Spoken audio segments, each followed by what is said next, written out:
लगातार 3-4 घंटे यूं ही गाड़ी चलाने के बाद उसे झपकियां आने लगी, जिसके चलते ये ट्रक से टकराने से बाल बाल बचे। वेरी ने रिस्क लेना सही नहीं समझा और गाड़ी साइड में लगाकर वहीं पर सो गई। सुबह एक पुलिस वाले ने उनको जगाया, बताया कि ये इलाका सही नहीं है। वो तो उनकी किस्मत अच्छी है जो वो लुटेरों की नजरों में नहीं आई, वरना अनर्थ हो जाता। पुलिस वाले की बात मान वो निकल तो चली, लेकिन उसका पूरा ध्यान उस पुलिस वाले के ऊपर ही था, जिससे ये साफ पता चल रहा था कि वरी ने जरूर कुछ कांड किया है, तभी वो रातों रात घर छोड़कर भाग रही है। थोड़ी देर में वो अपने माँ के घर पहुंच गई। घर के नेम प्लेट पर लिखा था जारूकनांट हाउस 1932, यानी ये आलिशान घर 1932 में बना था। दोनों माँ बेटी घर में दाखिल हुए। वरी का कमरा ऊपर हुआ करता था।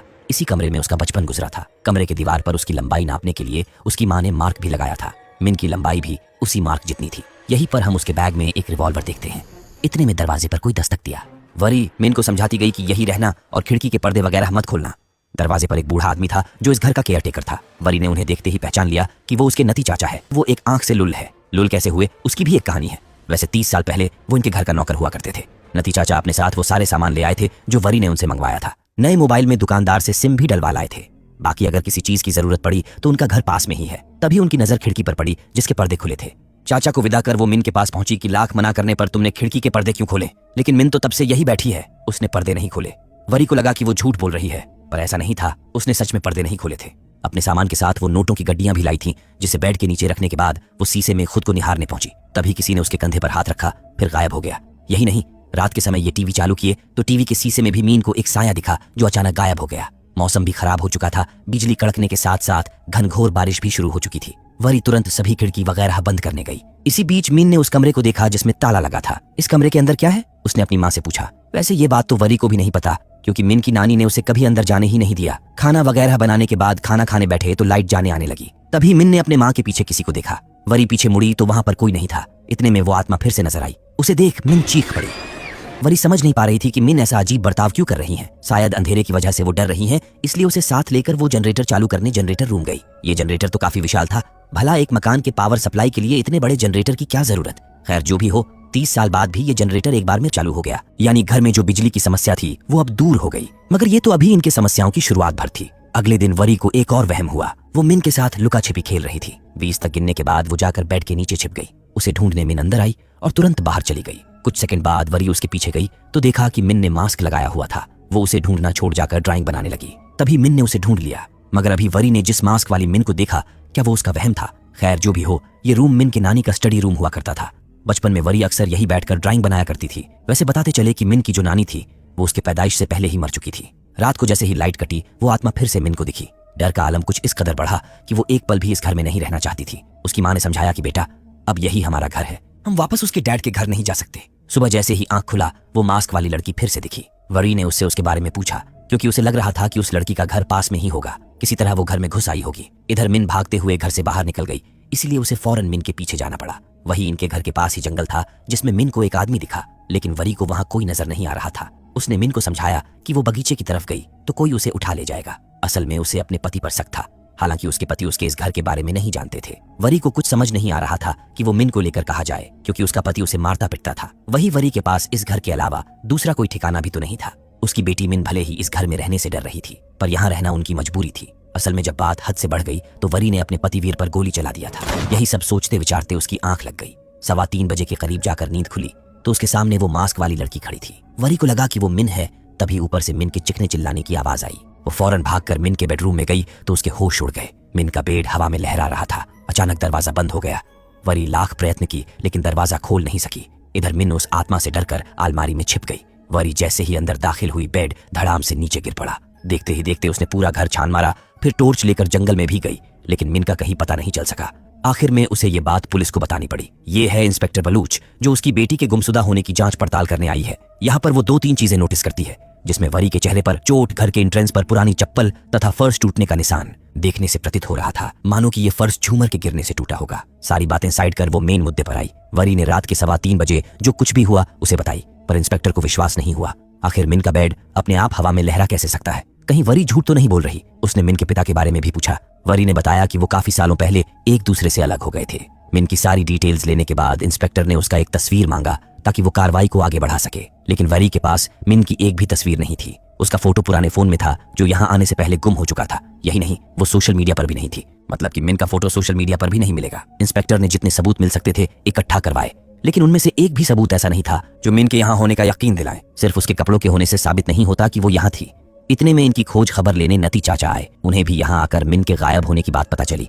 क्या आपने इनकी लड़की को देखा है? चाचा ने जवाब दिया कि वरी मैडम तो यहाँ अकेली आई थी। वरी और परेशान हो उठी। उसने चाचा को याद दिलाते हुए कहा कि उस दिन मिन खिड़की पर खड़ी थी, आपने उसकी तरफ देखा भी था। मिन के गायब होने की बात तो छोड़ो, पुलिस को अब यहाँ उसके होने पर भी संदेह होने लगा था। वैसे मैडम, आप कहाँ से आई हो? वरी ने बताया कि वो इसी संडे को बैंकॉक से आई है। रास्ते में वो कहाँ रुकी सारी जानकारी भी बताई। पुलिस ने उन सारे जगहों पर पता किया, कैमरा फुटेज भी चेक करवाए, लेकिन वरी हर फुटेज में अकेले ही नजर आ रही थी। ऐसा इसीलिए हुआ क्योंकि वो मिन को सबसे छिपाती हुई आई थी। आखिरकार पूरे मामले को समझने के बाद इंस्पेक्टर ने मिन के गायब होने का रिपोर्ट फाइल नहीं किया। अगर वरी की सच में कोई बेटी है तो पहले उसे साबित करना होगा, तभी जाकर वो रिपोर्ट फाइल करेंगे। जब कोई रास्ता नहीं बचा तो स्टेशन जाकर वरी ने सब कुछ उगल दिया। असल में उसका पति उस पर जुल्म करता था, उसे कैद करके रखता था। उसे शक है कि उसका पति ही मिन को गायब करवाया होगा। हालांकि वो उस पर गोली चलाकर आई है, पैसे वगैरह की बात सब छिपा ली। अगले ही पल उसने अपने पति को फोन किया कि तुमने ही मिन को किडनैप करवाया है, मगर वो तो उल्टा वरी पर ही भड़क उठा। उसे तो पता भी नहीं कि वो कहाँ भाग कर गई है। इंस्पेक्टर ने फोन लिया और मिन के डैड को सारा मामला समझाए। कार्यवाही आगे बढ़ाने के लिए उन्होंने मिन के डैड से उसकी फोटो भी मांगी। नती चाचा भी गांव वालों को साथ लेकर आए, जिसके बाद मिन की खोजबीन शुरू की गई। जंगल का कोना कोना छान मारे, तालाब वगैरह भी चेक किए, लेकिन उसका कहीं पता नहीं चला। हार थक कर ये काम गांव वालों और अपने कुछ सिपाहियों पर छोड़कर इंस्पेक्टर और वरी वापस लौट चले। तभी बारिश शुरू हो गया। इस बारिश में भीगना इंस्पेक्टर के लिए सही नहीं था क्योंकि वो प्रेग्नेंट थी। उनका पति भी वरी के पति जैसा ही जालिम था, इसलिए वो वरी के केस से काफी रिलेट कर पा रही थी। बारिश के चलते वो वरी के घर चली आई। यहीं पर उन्होंने उस रूम को देखा जिसमें ताला लगा हुआ था। वैसे वरी ने घर का हर कमरा सैकड़ों बार चेक किया था, पर इस कमरे को एक बार भी चेक नहीं की, क्योंकि ये तो पहले से ही लॉक था। ऊपर से इस कमरे की उसके पास चाबी भी नहीं थी। ये उसे तोड़कर खोले तो अंदर का नजारा देख दंग रह गए। अंदर बहुत बड़ा एक सीक्रेट कमरा था। ये दोनों दबे पांव अंदर गए, पर इस बात से अनजान की वो आत्मा उनके ठीक पीछे ही है। लाइट चालू किए तो वहां अजीब तरह के मशीन वगैरह लगे थे। सामने एक शीशे का सेल भी था। ये सब देख इंस्पेक्टर हैरान थी। कहीं ना कहीं वो समझ चुकी थी कि ये कोई सीक्रेट लैब है। वरी को ये सब नहीं पता था। वो तो यहाँ 30 साल बाद आई है और इस सीक्रेट कमरे में पहली बार कदम रखी है। अगले पल फोरेंसिक वाले जांच पड़ताल शुरू किए तो उन्हें उस शीशे के सेल के ऊपर एक गोल आकार के जलने का निशान दिखा। अगर शॉर्ट सर्किट भी हुआ है तो इस तरह के निशान नहीं बनने चाहिए। आखिर इस घर का माजरा क्या है? इसके ठीक ऊपर और उसके भी ऊपर, यानी जिस कमरे में वरी रहती थी वहां भी ये निशान बना था। सब कुछ देख लिए, जितना कोशिश करना था कर लिए। अंत में स्वीकारना पड़ा कि वरी की बेटी उन्हें कहीं नहीं मिली। गांव वाले भी थक कर वापस लौट गए। ठीक उसी रात उसके घर में किसी के घुसने की आवाज आनी शुरू हुई। शायद वो मिन हो सकती है। इसी आस में वो गन लेकर उस तरफ चेक करने गई। साथ ही साथ ये बात वो फोन करके इंस्पेक्टर को भी बताई, जिसके बाद इंस्पेक्टर तुरंत उसके घर की ओर निकल पड़ी। इधर पता चला कि घर के अंदर वो मास्क वाली लड़की घुसी थी। उसके 1 से लेकर 20 तक गिनती गिनने से लगा कि वो मिन है। वरी के पास आते ही वो मिन के कमरे में भागकर छिप गई। वरी उसके पीछे गई तो देखा कि कमरे के सारे सामान हवा में तैर रहे थे, मगर वो मास्क वाली लड़की कहीं नहीं दिख रही थी। वरी ने जैसे ही अलमारी खोला, वो लड़की उसे अपने साथ अंदर खींच ले गई। उसका फोन वहीं पर रह गया। वरी अपनी होशो-हवास खो चुकी थी। जब आंख खुली तो वो एक शीशे के सेल में थी। ठीक अपने सामने अपनी माँ को देख वो चकित रह गई। यहाँ से कहानी 30 साल पीछे जाती है, सन 1991। ये वो समय था जब वरी महज 5 साल की थी। वो अपने माता पिता के साथ बीच पर जाने के लिए तैयार हो रही थी। तभी इनका पूरा प्लान चौपट हो गया। पावर प्लांट में कुछ तकनीकी खराबी के चलते वरी की माँ कंगना को कंपनी जाना पड़ा। ये है उनका ड्राइवर नती, वही बूढ़ा जिसे हमने पर्जेंट वाली कहानी में देखा था।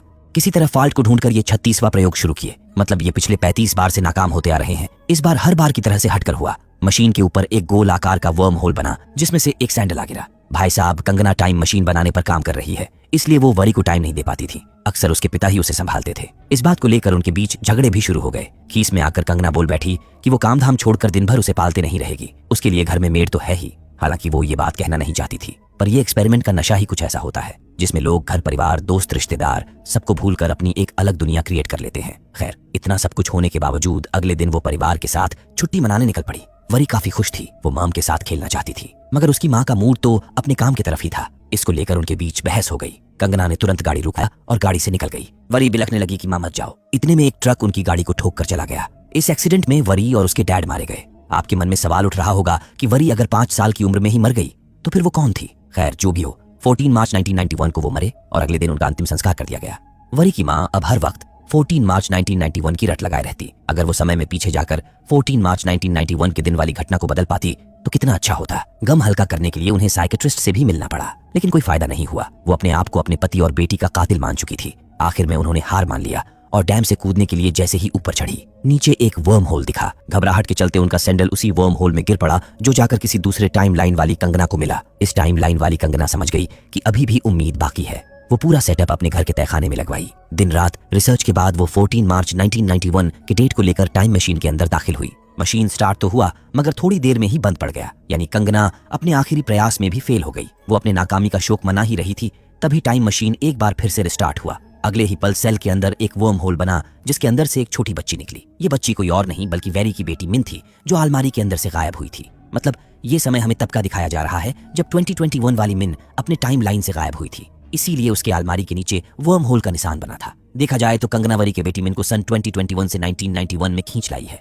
होश में आने के बाद मिन अपने माँ के लिए रोने लगी। घर का कोना कोना छान मारी लेकिन उसकी माँ उसे नहीं मिली। उनके नौकर नती ने भी मिन को देखकर सवाल किया। कंगना बताई कि ये बच्ची उनकी दूर के रिश्तेदार की बेटी है, जो वो अपनी बेटी वरी के लिए नहीं कर सकी थी। जिस बात का उनको रिग्रेट था वो मिन के साथ पूरा करने लगी। उसके लिए खिलौने वगैरह तथा मास्क भी खरीद लाई। आखिर में उसने मिन का नाम बदलकर अपनी मर चुकी बेटी के नाम पर रख दिया, यानी अब उसका नाम वरी है। वरी के साथ दिन भर लुका छिपी खेलना, उसे कहानियां सुनाना, हर वो चीज की जो उसकी असली बेटी वरी मरने से पहले उसे करने को कहती थी। ये सब करके भी कंगना का मन हल्का नहीं हुआ। एक रात वो फिर से प्रयास करने गई कि शायद इस बार वो टाइम में पीछे जा सके, अपने पति और बेटी को वापस पा सके। इधर मिन मास्क लगाकर खेल रही थी। जैसे ही कंगना ने टाइम मशीन चालू किया, मिन उधर वरी को दिखने लगी। वो उसके पीछे भागी। जैसे ही अलमारी खोली टाइम मशीन के जरिए वो 1991 में चली आई। सामने अपनी माँ को देख उसे लगा कि वो मरकर हेल में अपने माँ के पास आ चुकी है। उसको लेकर कंगना अलग ही परेशान थी, क्योंकि वो लड़की उसे बार बार लगातार माँ कहकर पुकार रही थी। कंगना का खोपड़ा खराब हो चुका था। वो समझ नहीं पा रही थी कि ये लड़की उसे माँ कहकर क्यों पुकार रही है। उससे उसकी रिवॉल्वर ली और उसे वही कैद कर तहखाने से भाग निकली। वरी चिल्लाते रह गई, गिड़गड़ाते रह गई, लेकिन कुछ न हो सका। दूसरी तरफ 2021 में और बवाल मच चुका था, क्योंकि बेटी के साथ साथ अब उसकी माँ भी गायब हो चुकी थी। उसके बेड के नीचे वो 10 लाख भी मिले। अगर वरी को भागना ही था तो पैसे छोड़कर क्यों भागेगी? ऊपर से उसकी कार भी यहीं पर है। इस गुत्थी को सुलझाना पुलिस के लिए टेढ़ी खीर बन चुका था। घर की फिर से तलाशी ली गई तो उन्हें 2 फोटोज मिले। नती इनको पहचानता था। ये इस घर की मालकिन कंगना रनावत जी की बेटी और पति की फोटो है। वैसे आपकी कंगना मैडम क्या काम करती थी?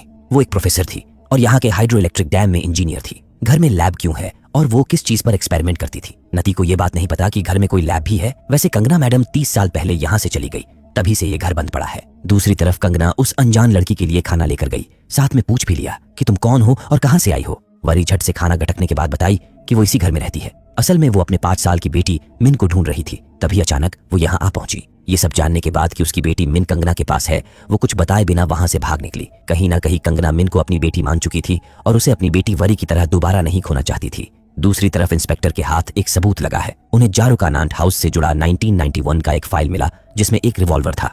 अब उसे पता है कि उस घर में इस रिवॉल्वर के साथ कौन सी घटना घटी थी। वो कौन सी घटना थी पास्ट में, वो अब होने वाला है। कंगना का नौकर नती लैब के अंदर घुस चुका है। असल में उसे यहाँ निगरानी करने के लिए कंगना ने भेजा था। तभी वरी दम घुटने का बहाना करके बेहोश हो गई। नती ने जैसे ही सेल का दरवाजा खोला, उसे धक्का देकर वो भाग तो निकली, पर तहखाने का दरवाजा बाहर से लॉक था। वहीं पर उसकी बेटी मिन गिनती गिन रही थी। गिनती सुनकर वरी मिन को आवाज लगाई। जैसे ही उसने उस छोटे से होल से मिन को देखा, पीछे से नती उसे दबोच लिया। मिन को समझा बुझाकर भेजने के बाद वो फिर से वरी को वही कैद कर दिए। इधर उस रिवॉल्वर के सीरियल नंबर से पता चला कि ये सन 2000 में बनी थी, जिसे 2020 में वरी के पति ने लाइसेंस लेकर खरीदा था। तो फिर ये 1991 की सबूत में कैसे आया? असल में ये समझ नहीं पा रहे थे कि इस रिवॉल्वर को 2021 वाली वरी अपने साथ 1991 में टाइम ट्रैवल करके लाई थी। उन्हीं सबूतों में उन्हें एक मोबाइल नंबर मिला। 1991 में तो मोबाइल होते ही नहीं थे। तभी इंस्पेक्टर ने गौर किया तो पता चला कि ये तो मिस वरी का नंबर है। ये नंबर 1991 में मिली लाश के पास से मिला था। इंस्पेक्टर समझ गई कि वरी उसी घर में है, लेकिन वो समय में पीछे जा चुकी है और अब उसके साथ वही सब हो रहा है जो इस 1991 वाले रिपोर्ट में दर्ज है।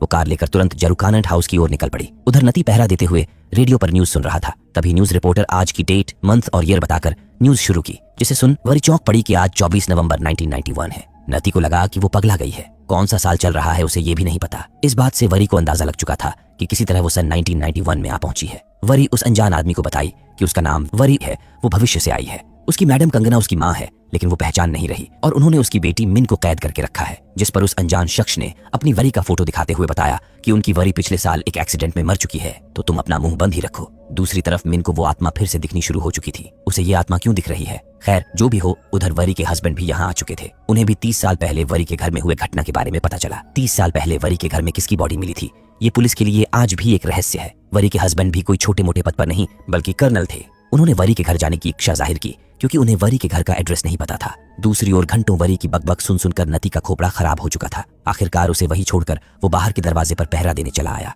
इतने में वरी किसी तरह सेल का कांच तोड़कर बाहर निकल गई। टूटने फूटने की आवाज जैसे ही नती के कानों में पड़ी, वो वरी की गन लेकर फौरन अंदर पहुंचा। वरी उसी के ताक में बैठी थी। उसने उस पहरेदार पर कांच लेकर हमला कर दिया। उसकी एक आंख फोड़ डाली, जिसके बाद उसके दिमाग पर चढ़ा कि ये तो उसके नती चाचा है। उन्हें वहीं छोड़ वो गन लेकर ऊपर पहुंची। फिर मिन के कमरे में गई तो वो वहीं पर सो रही थी। इतने में कंगना ने वरी को पीछे से दबोच लिया। तू मेरी बेटी को मारना चाहती है? असल में मैं आपकी बेटी हूँ और मिन मेरी बेटी है। पता नहीं कैसे, पर मैं 2024 से यहाँ किसी तरह आ पहुंची हूँ। कंगना ने उसकी एक नहीं सुनी, क्योंकि वो एक बेटी पहले ही खो चुकी थी और अब दूसरा नहीं खोना चाहती। उन्होंने वरी को रेलिंग से धक्का दे दिया, जो जाकर झूमर से टकराई और नीचे ग्राउंड फ्लोर पर जा गिरी। अगले ही पल झूमर उसके चेहरे पर जा गिरा, जिससे रही सही कसर भी पूरी हो गई। इधर इंस्पेक्टर भी समझ चुकी थी कि 1991 में जिस लड़की का डेड बॉडी मिला वो किसी और का नहीं बल्कि वरी का था, जो किसी तरह 2021 से 1991 में जा पहुंची थी। इतने में वरी के पति भी पुलिस वालों को लेकर पहुंचे। उन्हें देखते ही इंस्पेक्टर उन पर टूट पड़ी, क्योंकि उसी के वजह से वरी का ये हाल हुआ। अंत में वो उन्हें वरी के डेड बॉडी का फोटो और फाइल देकर चली गई।